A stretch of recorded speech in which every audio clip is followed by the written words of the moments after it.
Assalamualaikum warahmatullahi wabarakatuh.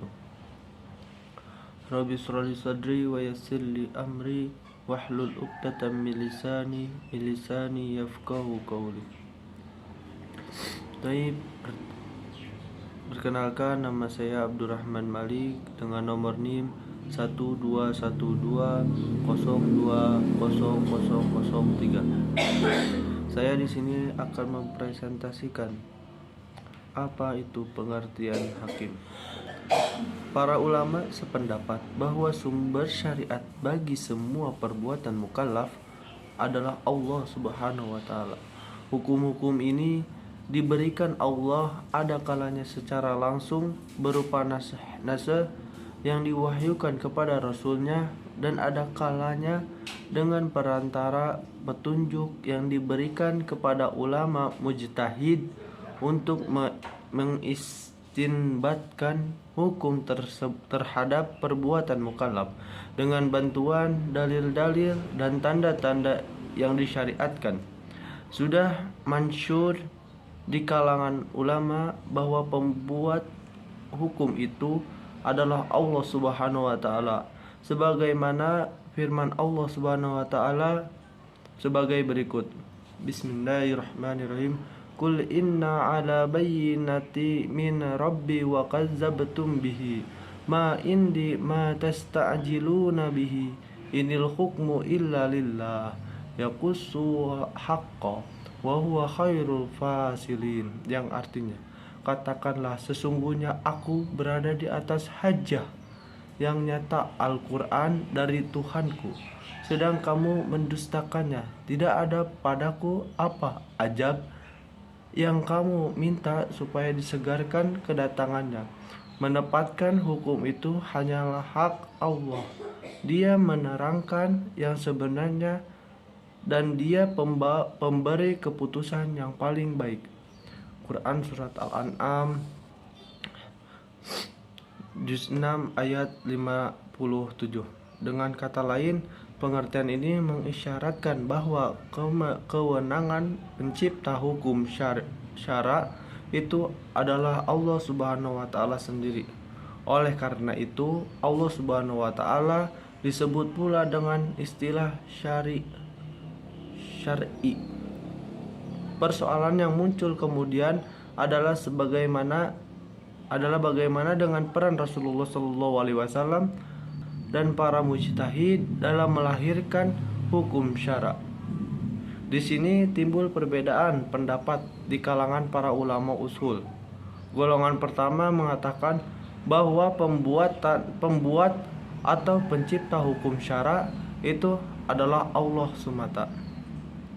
Pembuat hukum hanyalah Allah Subhanahu wa taala saja. Sedangkan Rasul sebagai penyampai dan penggali hukum-hukum syara yang diciptakan Allah Subhanahu wa taala, yang tampak dari penuturan nas baik perintah maupun larangan. Mazhab ini tidak membahas masalah ilat hukum dan tidak mengakui qiyas sebagai dalil atas sumber hukum. Sementara itu, pendapat kedua mengatakan bahwa di samping Allah Subhanahu wa taala sebagai pembuat hukum, Rasul dan mujtahid juga mempunyai peran sebagai penyampai hukum-hukum Allah serta melahirkan hukum-hukum syara yang tidak dijelaskan oleh Allah secara tekstual dan dalam wahyunya. Atas dasar ini, maka Rasulullah dan para mujtahid mempunyai peran yang cukup besar dalam menetapkan hukum syara yang tidak disebutkan di dalam Al-Quran. Banyak ketentuan hukum syara yang ditetapkan langsung oleh Rasulullah sendiri lewat sunnahnya. Salah satu di antaranya ketentuan hukum syara tentu pelaksanaan sholat jenazah. Ketentuan penyelenggaraan jenazah termasuk kaifiat sholatnya ditetapkan oleh Rasulullah lewat sunnahnya, tidak lewat Al-Quran. Lebih-lebih lagi setelah Rasulullah wafat, peran mujtahid hingga sekarang bahkan sampai akhir zaman sangat besar dan melahirkan hukum-hukum syara. Banyak kasus baru yang tidak dijelaskan sama sekali, baik dalam Al-Quran maupun Sunnah yang menuntun adanya jawaban hukum syar'i. Disinilah peran para mujtahid sangat dituntut untuk menetapkan suatu hukum atas berbagai kasus baru yang terus bermunculan. Namun demikian dapat dipahami bahwa peran mujtahid pada hakikatnya bukan pencipta hukum, melainkan hanya melahirkan dan menggali hukum, istinbat hukum, dengan memperhatikan dalil-dalil dan isyarat patokan dalam penetapan suatu ketetapan hukum. Dengan kata lain, sekalipun Rasul dan para mujtahid memiliki peran yang cukup besar dalam menetapkan hukum, tetapi pada hakikatnya pencipta hukum itu yaitu Al-Hakim, hanya Allah Subhanahu wa taala semata. Sekian dari saya, kurang lebihnya mohon maaf. Wabillahi taufiq wal hidayah. Assalamualaikum warahmatullahi wabarakatuh. Bismillahirrahmanirrahim. Assalamualaikum warahmatullahi wabarakatuh. Di sini nama saya Adam Maulana akan melanjutkan materi tentang pengertian hukum. Nah, di sini hukum menurut bahasa itu adalah menetapkan sesuatu terhadap sesuatu, ya teman-teman. Nah, di sini saya akan menerangkan dari berbagai tokoh. Yang pertama dari Immanuel Kant. Apa itu hukum? Menurut Immanuel Kant, hukum adalah keseluruhan syarat kehendak bebas dari orang lain untuk dapat menyesuaikan dengan kehendak bebas dari orang lainnya lagi dan mengikuti peraturan tentang kemerdekaan. Nah, selain dari Immanuel Kant, kita juga punya dari Mokhtar Kusuma Atmaja.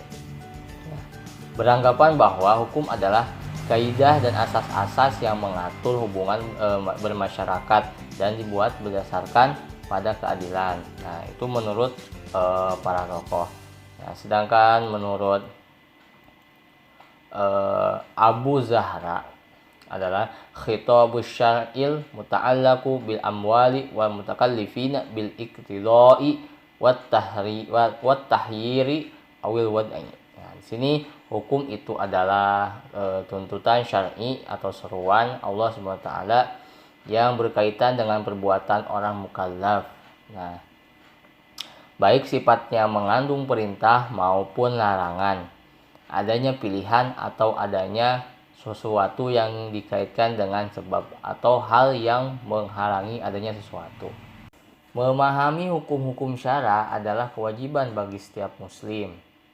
Nah, hal ini karena hukum-hukum syara memuat aturan-aturan yang berkaitan dengan perbuatan dan tingkah laku manusia dalam kehidupan praktis mereka, baik berkaitan dengan berbagai perintah maupun tentang larangan-larangan yang tidak boleh dilanggar. Nah, itu dia sedikit materi tentang pengertian hukum. Saya kembalikan kepada pemateri selanjutnya. Saya akan menjelaskan apa yang dimaksud dengan hukum taklifi. Hukum taklifi adalah hukum yang mengandung tuntutan untuk mengerjakan dengan tuntutan pasti, tuntutan untuk mengerjakan dengan tuntutan tidak pasti, tuntutan untuk meninggalkan dengan tuntutan pasti, tuntutan untuk meninggalkan dengan tuntutan tidak pasti, tuntutan untuk memilih mengerjakan atau meninggalkan. Intinya, hukum taklifi adalah hukum yang mengandung tuntutan untuk melaksanakan atau meninggalkan sesuatu, atau memilih antara melaksanakan dan meninggalkan sesuatu. Menurut jumhur ulama, hukum taklifi ada 5, yaitu yang pertama al-ijab atau wajib, yaitu hukum yang mengandung tuntutan untuk mengerjakan dengan tuntutan pasti, berupa amalan wajib yang apabila dikerjakan mendapat pahala dan apabila ditinggalkan mendapat dosa.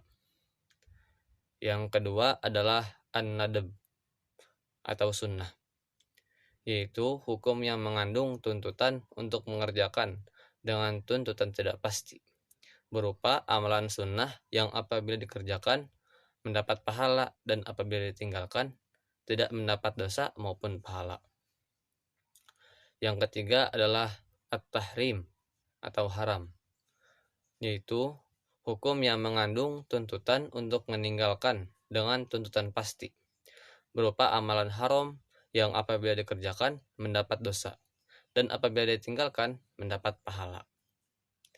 Yang keempat adalah al-karohah atau makruh, yaitu hukum yang mengandung tuntutan untuk meninggalkan dengan tuntutan tidak pasti, berupa amalan yang apabila dikerjakan tidak mendapat pahala ataupun dosa, dan apabila ditinggalkan mendapat pahala.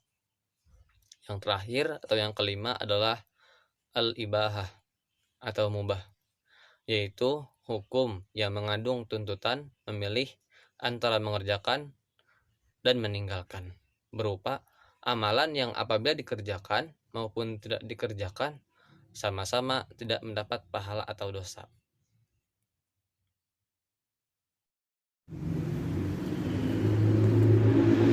Hukum wadi, hukum yang menjadikan sesuatu sebagai sebab, syarat, mani, azimah, rusah, sah dan batal bagi sesuatu. Jadi yang menyebabkan ada atau tidak adanya hukum taklifi disebut hukum wadi. Pembagian hukum wadi ada 5, yaitu yang pertama adalah sebab. Ulama usul mendefinisikan sebab adalah sifat zahir, tetap dan menetapkan suatu hukum karena syariat mengaitkan sebab dengan sifat. Ketika seseorang melakukan sebab, maka akibatnya akan timbul, baik ia berniat untuk menimbulkan akibat ataupun tidak. Karena kaitan antara sebab dan akibat adalah berkaitan dengan hukum syar'i. Tanda-tanda sebab adalah adanya sebab mengharuskan keberadaan hukum dan tidak adanya sebab mengharuskan ketiadaan hukum.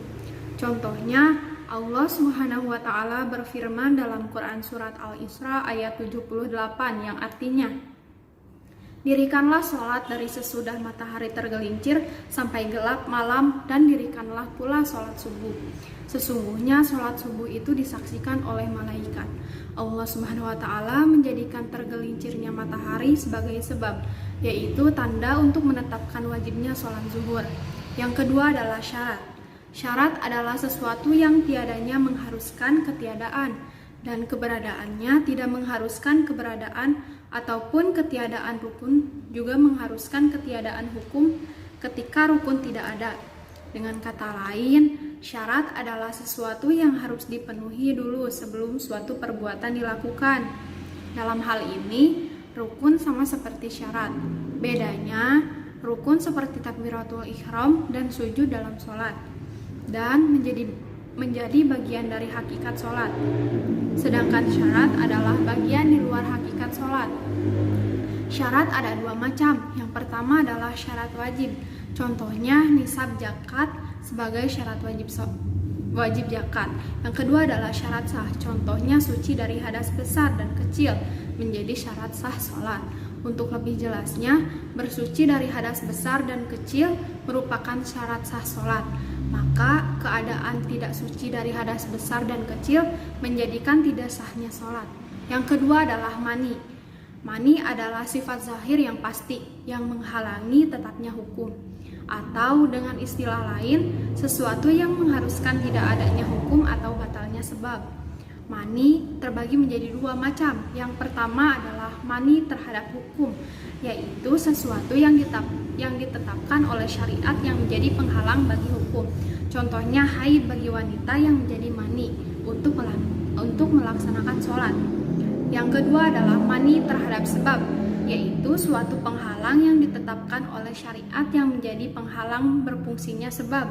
Contohnya berhutang menjadi mani atau penghalang wajibnya zakat pada harta yang dimiliki. Yang keempat adalah azimah dan rusah.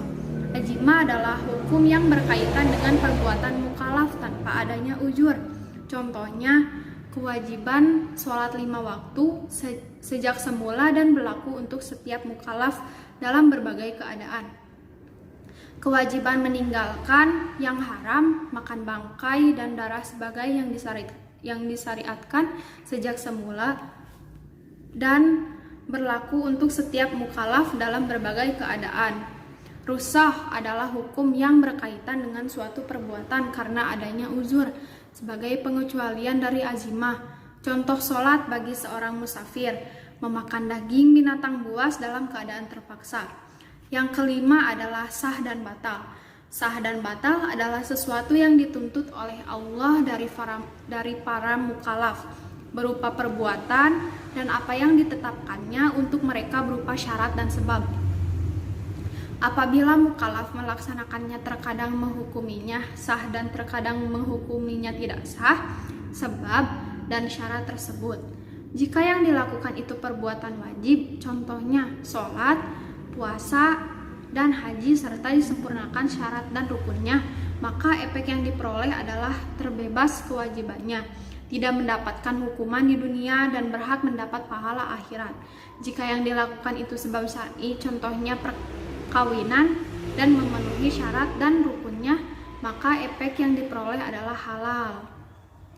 Jika yang dilakukan itu adalah syarat wudhu bagi orang yang sholat serta disempurnakan syarat dan rukunnya wudhu, maka efek yang diperoleh adalah terwujudnya sholat yang sah.